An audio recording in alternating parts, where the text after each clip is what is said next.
जहां एक तरफ कोरोना की रफ्तार डरा रही है तो वहीं रैलियों में उमड़ रही भीड़ खतरे की घंटी बजा रही है। आज कांग्रेस की मैराथन रैली में ऐसा ही हुआ, जहां मैं लड़की हूं लड़ सकती हूं के नाम पर हुई मैराथन दौड़ में भगदड़ मच गई, जिसमें कई लड़कियां घायल हो गईं। लेकिन सवाल बड़ा है कि आखिर जीत की ये कैसी होड़ है।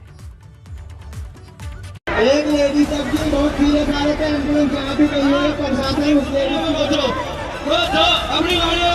कांग्रेस की रैली में भगदड़।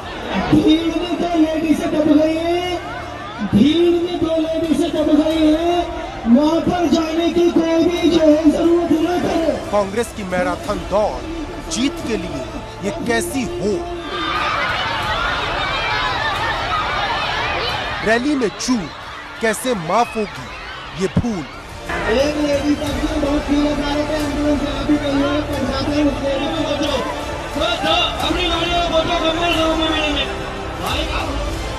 लगता है नेताओं ने गलतियों से ना सीखने की कसम खा ली है, क्योंकि राजनीतिक दल इस कदर चुनाव में डूबे हैं कि उन्हें सोते जागते उठते बैठते चुनाव और सिर्फ चुनाव ही नजर आता है, जिसे जीतने के लिए वो बड़ी से बड़ी आहुति देने के लिए तैयार।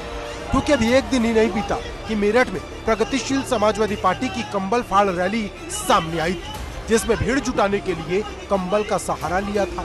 लोग कंबल के लालच में आ गए और फिर जान पर आ गए। अब यही कारनामा कांग्रेस की मैराथन दौड़ में हुआ, जहां लड़की हूं लड़ सकती हूं के नाम पर बरेली में छोटी छोटी छात्राओं को बुलाया गया। करीब 10,000 लड़कियां इसमें शामिल हुई, लेकिन भीड़ जुटाने वाले नेता सही व्यवस्था करना भूल गए और फिर ऐसी भगदड़ मची कि देखते ही देखते 40 बच्चियां दब गईं। चीख पुकार के बीच किसी तरह बच्चियों को बाहर निकाला गया। पीछे से धक्का आ रहा, तब गिर गए थे तो पैर में चोट लग गई। हाँ, बहुत लोग दबी हैं, 2 तो चली गई बाहर। तो चोटें भी आई हैं लोगों के? चोटें आई हैं। आपकी भी चोट आई है? हमारे भी चोट आई है। जब इस भगदड़ को लेकर एबीपी गंगा ने जिम्मेदार नेताओं से पूछा कि आखिर ये कैसे हुआ, तो तमतमाए कांग्रेस के नेता एबीपी गंगा के रिपोर्टर से बदसलूकी पर उतारू हो गए। तमाम लड़कियां यहाँ पर बच्चियां दब गई थी, उनके जूते चप्पल यहाँ पर पड़े हुए हैं। आप देख सकते हैं यहाँ पर किस तरीके से जो बच्चियां थी वो दब गई। यहाँ पर पुलिस प्रशासन का कोई इंतजाम नहीं था, कांग्रेस का कोई भी यहाँ पर ऐसा नेता नहीं था जो इन चीजों को देख सकते हैं। बच्चों के मास्क पड़े हुए हैं, बच्चों के जूते चप्पल पड़े हुए हैं, छोटी छोटी बच्चियां दब गई थी। इस घटना को लेकर कांग्रेस की वरिष्ठ नेता और पूर्व मेयर सुप्रिया एरन का बेतुका बयान भी सामने आया। वो कहती नजर आई कि जब वैष्णो देवी में भगदड़ हो सकती है तो कहीं भी हो सकती है। इतना ही नहीं, उन्हें इसमें साजिश भी नजर आती है। वो देखिए, वही बात जैसे बहन जी ने कहा कि हर तरह के लोग हर जगह घुस जाते हैं। मैं तो ये भी कहूँगी कि ये कोई साजिश भी हो सकती है। कौन था, क्या था, किसी का चेहरा देखा आपने?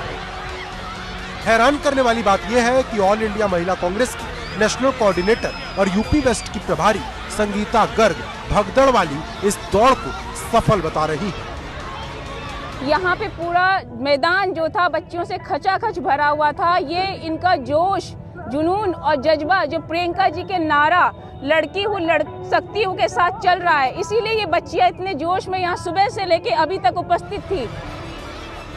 सोचिए, बच्चियां अस्पताल में भर्ती हो, माता पिता टेंशन में आ गए और इन सब के बीच कांग्रेस नेता बेतुके बयान दे रहे हैं। इस मैराथन दौड़ में 10,000 लड़कियां शामिल हुई। न कोरोना की गाइडलाइंस का ख्याल रखा गया, न लड़कियों की सुरक्षा का, जिसके बाद भगदड़ मची तो हड़कंप मच गया। गनीमत रही कि बात जान माल तक नहीं पहुंची, नहीं तो कुछ भी हो सकता था।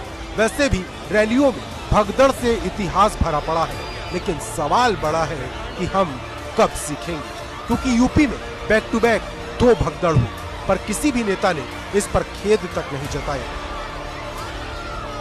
बरेली से अनूप मिश्रा, एबीपी गंगा।